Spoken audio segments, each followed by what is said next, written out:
नमस्कार माझ्या प्रिय बंधू भगिनींनो, वटपौर्णिमा म्हटलं की आपण फक्त वडाची पूजा आणि सुवासिनी महिलांचा सण एवढंच पाहतो.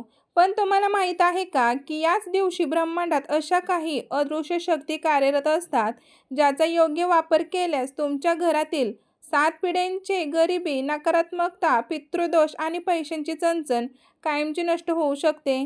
होय मंडळी, आजचा हा महा एपिसोड तुमच्या आयुष्याला एक नवीन दिशा देणार आहे. कारण या व्हिडिओमध्ये मी तुम्हाला अशा काही गुप्त आणि दुर्मिळ योगांबद्दल सांगणार आहे, जे तुम्ही याआधी कधीच ऐकलं नसतील. विशेषतः गोकर्ण म्हणजे अपराजिताचं फूल. हो मंडळी, तुम्ही बरोबर ऐकलं आहात. गोकर्ण म्हणजेच अपराजिताचं फुलाचा एक असा चमत्कारिक उपाय, जो थेट माता लक्ष्मीला तुमच्या घरात खेचून आणण्याचं काम करतं. पण सगळ्यात आधी कॅलेंडरवर नीट नोंद करून घ्या. सोमवार 29 जून 2026 रोजी पहाटे 3:07 पौर्णिमा तिथी सुरू होत असून 30 जूनच्या पहाटे 5:27 वाजेपर्यंत म्हणजेच 5:27 असणार आहे. त्यामुळे सुवासिनी महिलांनी सोमवारीच हे व्रत आणि हे उपाय करायचे आहेत. तसेच माझ्या मित्रमैत्रिणींनो, या छोट्याशा व्हिडिओमध्ये या छोट्याशा भागात आपण काय पाहणार आहोत? सकाळी उठल्यापासून नशीब बदलणारे 3 स्नान उपाय, घराचा उंबरठा आणि नजरदोष कसा दूर करावा, आणि सर्वात महत्त्वाचं म्हणजे गोकर्ण फुलाचा तो महाविधी, तो तुमच्या तिजोरीला कधी रिकामा होऊ देणार नाही. चला तर मग वेळ न घालवता सुरुवात करूया.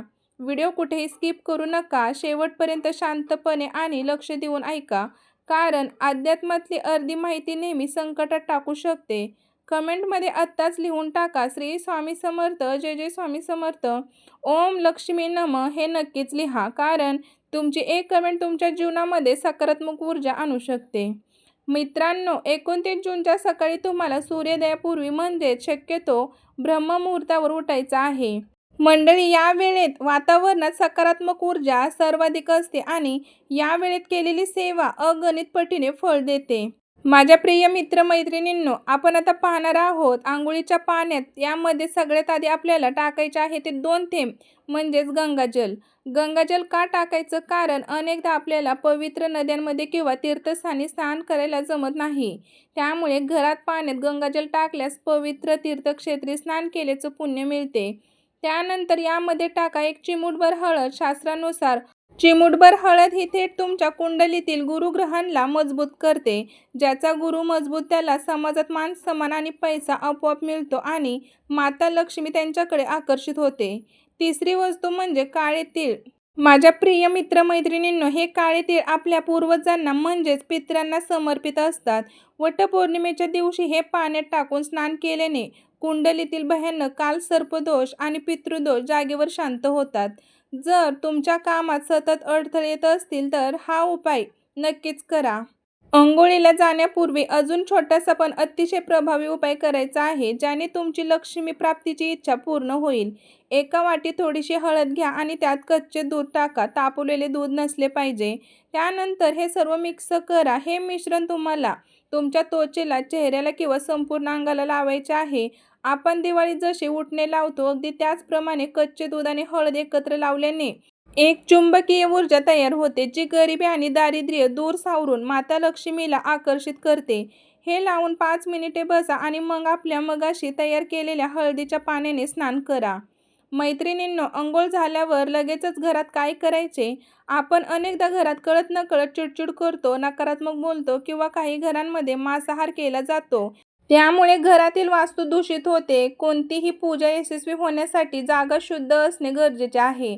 म्हणूनच संपूर्ण घरात गोमूत्र शिंपडून घ्या. त्यानंतर घराच्या मुख्य दरवाजाच्या उंबरठ्यावर हळदी पाणी मिक्स करून हळदीचे लेपन करा आणि मुख्य दारावर कुंकुमाने स्वास्तिक काढा. स्वास्तिक हे मांगल्याचे आणि शुभतेचे प्रतीक आहे. ज्या घराच्या दारावर स्वास्तिक असते तिथे वाईट शक्ती कधीही प्रवेश करू शकत नाही आणि नेहमी शुभ कार्यच घडतात. मित्रांनो, आता लक्ष देऊन ऐका. आपण वळतोय आजच्या एपिसोडच्या सर्वात मुख्य आणि रहस्यमय भागाकडे. वास्तुशास्त्र आणि धार्मिक ग्रंथांमध्ये गोकर्ण फुलाचा म्हणजेच अपराजिता फुलाचा अनन्यसाधारण महत्त्व आहे. अपराजिता म्हणजे जिला कोणीही पराभूत करू शकत नाही. हे निळे फूल भगवान विष्णू आणि माता लक्ष्मी यांना अत्यंत प्रिय आहे. जर तुमच्या कुंडलीत शनिदेवांची 7.5 किंवा वाईट शक्ती असेल तर हे फूल शनिदेवांना खूप शांत करते आणि घरातील लोकांची मने स्थिर ठेवते. माझ्या प्रिय मित्र-मैत्रिणींनो, आता आपण वळूया त्या कृतीकडे. तर बघा, एक स्वच्छ ताट किंवा प्लेट घ्या. त्याच्यामध्ये आपल्याला कुंकुमाने स्वास्तिक काढायचे आहे. तर कुंकुमामध्ये थोडेसे गुलाबजल किंवा गंगाजल टाकून ओल्या कुंकुमाने ताटात एक सुंदर स्वास्तिक चिन्ह काढा. या चिन्हावर थोडेसे अखंड तांदूळ म्हणजेच अक्षदा अर्पण करा. त्यानंतर या अक्षदांवर मातीची पंती किंवा कणकेच्या पिठाचा दिवा ठेवा. त्यात शुद्ध तूप, तिळाचे तेल किंवा मोहरीचे तेल टाका आणि दिवा प्रज्वलित करा. दिव्यात हळदी कुंकू वाहा. दिव्यात मंडळी टाकायच्या वस्तू जे मी तुम्हाला सांगणार आहे. आता या प्रज्वलित दिव्यामध्ये आपल्याला 4 अत्यंत महत्त्वाच्या वस्तू टाकायच्या आहेत. पहिली वस्तू म्हणजे एक अखंड लवंग, जिचे डोक्यावरती किंवा बघा मंडळी आपण जे फूल म्हणतो तर ते तुटलेले नसावेत. दुसरी वस्तू हिरवी वेलची आणि तिसरी वस्तू आहे चिमूटभर हळद. चौथी वस्तू आहे भीमसेनी कापराची वडी. या हाताने कुस्मरून टाका आणि ते प्रज्वलित करा. मंडळी, या सर्व वस्तू दिव्यामध्ये जळू लागताच घरातील एका वेगळ्याच दिव्य सुवास येऊ लागेल, जो माता लक्ष्मीला तुमच्या घराकडे आकर्षण करतो आणि तुमच्या सर्व इच्छा पूर्ण करतो. त्यानंतर एक शक्तिशाली मंत्र बोलायचा आहे. आता तुमच्या हातामध्ये 5 निळी गोकर्णाची फुले घ्या. मित्रांनो, डोळे बंद करा. घरातील दिव्याच्या ज्योताकडे पहा आणि माता महालक्ष्मीचा मंत्र जप करा. तुम्ही सोपा मंत्र म्हणू शकता, ओम महालक्ष्मी नमः, किंवा नवार्ण मंत्र म्हणू शकता, ओम ए ह्रीं क्लीं चामुंडाय विच्चे. हा मंत्र तुम्ही डोळे झाकून 11 वेळा मोठ्याने मंत्र म्हणू शकता. माझ्या प्रिय मित्रमैत्रिणींनो, हा जप तुम्हाला पूर्ण श्रद्धेने बघा 11 वेळा, 21 वेळा किंवा 108 वेळा करायचा आहे. हे मंत्र जप करताना घाई करू नका. जप पूर्ण झाल्यावर मनातील जी काही कठीण इच्छा असेल, जे पैशांची चणचण, घरात पैसा स्थिर राहत नाही किंवा मुलांचे करिअर, ती माता लक्ष्मीला अगदी मनापासून सांगा. त्यानंतर म्हणजेच मंत्र संपल्यानंतर तुमच्या हातातील ही फुले साधी फुले राहत नाहीत, ती मंत्राच्या ऊर्जेने सिद्ध होतात. आता या फुलांचे काय करायचे तर बघा, याचे 2 पर्याय मी तुम्हाला सांगत आहे. पहिला आहे बघा, पहिली पद्धत म्हणजे कापूस किंवा धूप पात्रात थोडेसे अखंड तांदूळ आणि भीमसेनी कापूर घ्या. त्यावरती ही गोकर्णाची फुले ठेवा आणि ती प्रज्वलित करा म्हणजे जाळा. या फुलांच्या धुरामध्ये आणि श्वासामध्ये कमळाची शक्ती असते. यामुळे माता लक्ष्मी आकर्षित होते. हा धूर तुमच्या हॉलमध्ये, बेडरूममध्ये, विशेषतः किचनमध्ये सर्वत्र पसरवा, ज्यामुळे घरातील नकारात्मक ऊर्जा कायमची दूर जाईल. फुलांची जी राख उरेल ती नंतर वाहत्या पाण्यात विसर्जित करा. दुसरा उपाय म्हणजेच एक लाल रंगाचा लहान कपडा घ्या. मंडळी, या कपड्यावर हे गोकर्णाचे फूल ठेवा. त्यावरती थोडेसे हळद टाका.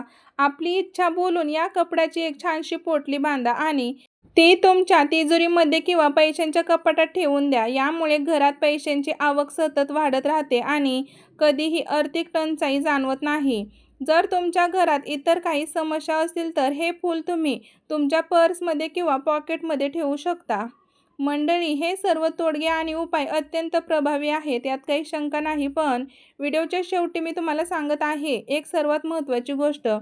तर बघा, या उपायांसोबतच तुमच्या प्रामाणिक कष्टाची आणि मेहनतीची देखील तितकीच गरज असते. देव नशिबाचे कुलूप नक्कीच उघडेल, पण कष्टाची चावी तुम्हालाच फिरवावी लागेल. 29 जून 2026च्या वटपौर्णिमेला हा गोकर्ण फुलाचा आणि स्नानाचा उपाय आपल्या घरातल्या सुख समृद्धीसाठी नक्कीच करून पहा. मित्रांनो, तुम्हाला आजचा हा एपिसोड कसा वाटला? तुमच्या काही शंका असतील तर मला खाली कमेंट बॉक्समध्ये नक्कीच विचारा. मी तुम्हाला प्रत्येक कमेंटचे उत्तर देईन. कमेंटमध्ये श्री स्वामी समर्थ, जय जय स्वामी समर्थ लिहायला अजिबात विसरू नका. तसेच हा व्हिडिओ तुम्ही कुठून पाहत आहात तेही मला नक्कीच कळवा. चॅनलवरती पहिल्यांदाच आला असाल तर आत्ताच सबस्क्राईब करा आणि हा व्हिडिओ इतरांना शेअर करा. धन्यवाद आणि श्री स्वामी समर्थ. आणि असेच वटपौर्णिमेचे खूप उपयुक्त व्हिडिओ मी आधीच आपल्या चॅनलवरती अपलोड केलेले आहेत. ते पण तुम्ही जाऊन चेकआउट करू शकता. तुमचे खूप उपयुक्त पडतील. तुम्ही चॅनल तर चेक करा. तुम्हाला बाकी वटपौर्णिमेचे व्हिडिओ दुसरीकडे शोधायला जाण्याची गरज पडणार नाही.